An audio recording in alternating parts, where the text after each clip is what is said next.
అమ్మ, కర్కాటక రాశి వారికి ఎలా ఉంది ఈరోజు? కర్కాటక రాశి వాళ్ళకి బంధువర్గంతో నిర్ణయాలు తీసుకునేటప్పుడు కానీ చర్చించేటప్పుడు కానీ తగిన విధంగా జాగరూకత వహిస్తూ ముందుకు వెళ్ళడానికి కృషి చేయాలి. మానసిక ప్రశాంతతని పెంపొందించుకునే దిశగా విశేషంగా కృషి చేస్తారు.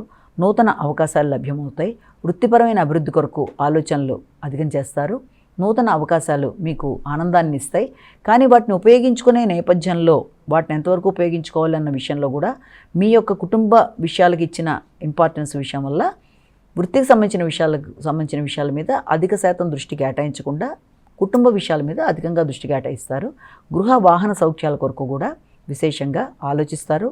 నూతన పర్చేజింగ్స్ అంటే కొత్తవి కొనడానికి కూడా ప్రయత్నం చేస్తారు. సంఘంలో గుర్తింపు, గౌరవం మొదలైనవి పెరగడానికి కూడా అవకాశం ఉన్న సమయంగా దీన్ని మనం భావించవచ్చు. అంతేకాకుండా ఇబ్బంది పెట్టడానికి ప్రయత్నం చేసే వ్యక్తుల మీద కూడా విజయం సాధించడానికి అధిక శ్రమతో, ఒత్తిడితో కృషి చేస్తారు. సామర్థ్యాన్ని పెంపొందించుకుంటారు. సింహరాశి.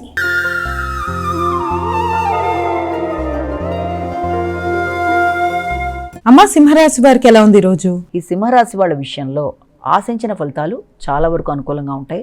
ఆర్థిక సంబంధమైన విషయాలు అనుకూలంగా ఉంటాయి. వృత్తిపరమైన ఆదాయాన్ని అందుకోవడానికి కృషి చేస్తారు. ఆకస్మికమైన ఖర్చులు ఉన్నప్పటికీ కూడా అది మంచి ప్రణాళికాపరంగా వెళ్ళడం బట్టి అది మీకు ఆనందాన్ని ఇస్తుంది.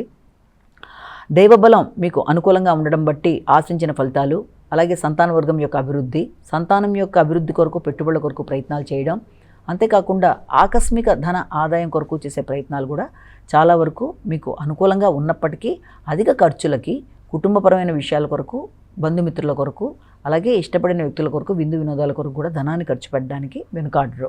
కన్యా రాశి.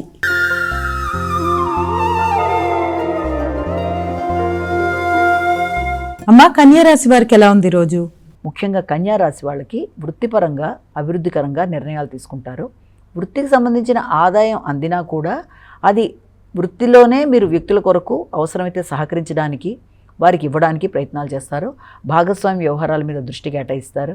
జీవిత భాగస్వామి యొక్క ఆదాయం విషయంలో కూడా, వారి యొక్క అభివృద్ధి విషయంలో కూడా తగిన శ్రద్ధ తీసుకుంటూ ముందుకు పడతారు. ముఖ్యంగా మీ తల్లి, గృహము, వాహనము, అభివృద్ధి, ఆదాయం మొదలైన విషయాలు చాలా వరకు వాటి మీద ఫోకస్ చేయడం, అవి మీకు అనుకూలమైన ఫలితాలు ఇవ్వడానికి అవకాశం లాంటిది.